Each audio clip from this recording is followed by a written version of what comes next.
গাজীপুরের টঙ্গীর মিলগেট এলাকায় কাঁচা বাজার ও ঝুটের গোডাউনে আগুন লেগেছে।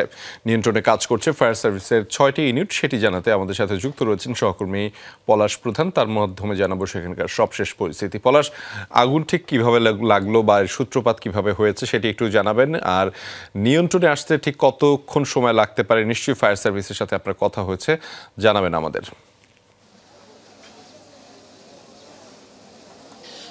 রাজা, মূলত ভোররাত ৫টার দিকে এই অগ্নিকাণ্ডের সূত্রপাত হয়। তবে কি কারণে হয়েছে, কোথা থেকে হয়েছে, সে বিষয়টা আসলে ফায়ার সার্ভিস খতিয়ে দেখছে। আগুন নিয়ন্ত্রণ আসছে সেটা আসলে তদন্ত করবে।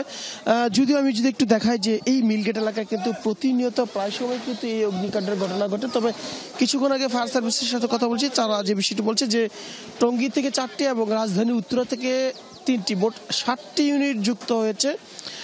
কিছুক্ষণ আগে আমরা যে বিষয়টি জেনেছি যে আগুন প্রায় নিয়ন্ত্রণ নিয়ে আসা হয়েছে। তবে এখানে কিন্তু একটি বিশাল বড় একটি কাঁচা বাজার ছিল, জোরের গোডাউন ছিল, সেটি কিন্তু আসলে সব পুরে ছাই হয়ে গেছে। অর্থাৎ এখানে যারা ব্যবসায়ী রয়েছে বা স্থানীয় রয়েছে তারা বলছে মূলত পানির সংকটের কারণে এই বড় দুর্ঘটনা আসলে তারা অনেকটাই রক্ষা পেত। তবে আশপাশ কোনো পানির কোনো উৎসাহ না পাওয়ার কারণে মূলত তাদের এই দুর্গতি হয়েছে। এখানে যারা দোকানিরা রয়েছে তাদের সাথে কথা বলছি, তারাও অনেক চেষ্টা করেছিল পার্শ্ববর্তী বাসাবাড়ি বা পাশাপাশি কোনো পানির উৎস খুঁজছিল। আসলে এখানে পানির সংকটের কারণে মূলত তাদের এখনো ব্যাক পেতে হচ্ছে। ফায়ার সার্ভিস বলছে যে অনেকটাই নিয়ন্ত্রণ নিয়ে আসা হয়েছে। অর্থাৎ যেহেতু এটি একটি মিলগেট এলাকা, বিভিন্ন শিল্প কলকারখানার জুট গোডাউন এবং কাঁচা বাজার, সেই ক্ষেত্রে তাদের একটু ব্যাক পেতে হচ্ছে এবং পানির সংকটের কারণেই মূলত এই তাদের দীর্ঘ সময় লাগা হয়েছে। অর্থাৎ প্রাথমিকভাবে টঙ্গী থেকে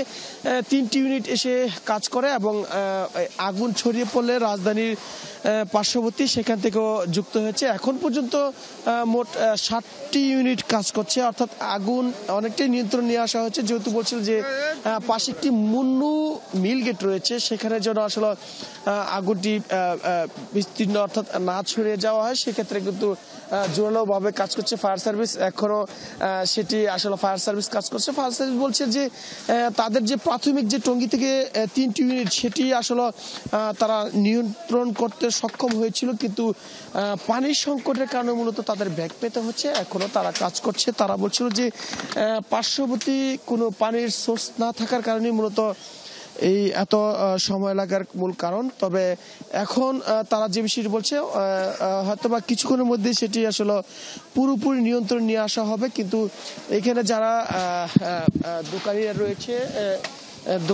তাদের সাথে আমরা একটু কথা বলতে চাই, যা আসলে কিভাবে আগুনটা লাগে।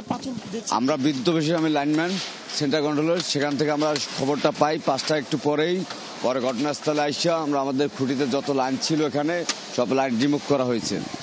বিদ্যুৎ অফিস? জি। আপনার কি কোনো দোকান ছিল? জি, এইটা কাঁচামাল। আমি রাতে 3টা, 3:30টার দিকে কাঁচামাল ঢুকাই গেছিলাম। যাই ওরা আব্বুয়ে দোকানদার 2টা ফোলা দোকানের ভিতরে ছিল। তো আমি ওই 5 তলা দেখতে আসি, কলে আইসি, দেখি আগুন। আমি দৌড়াই আইসি, তাই দেওয়া ভিতরে মধ্যে সব পুড়ে গেছে। ওই থেকে বিদ্যুৎ সোজা আর একদম পিছন থেকে সব পুড়ে গেছে। আসলে যে কথাগুলো শুনছিলাম দোকানি এবং পার্শ্ববর্তী বিদ্যুৎ অফিসের যে কথাগুলো কর্মকর্তা শুনলাম, আসলে এখানে কিন্তু অনেকগুলো দোকান ছিল। আসলে এখনো আমরা নির্দিষ্ট মানে কতগুলো দোকান ছিল সেটি আসলে জানিনি।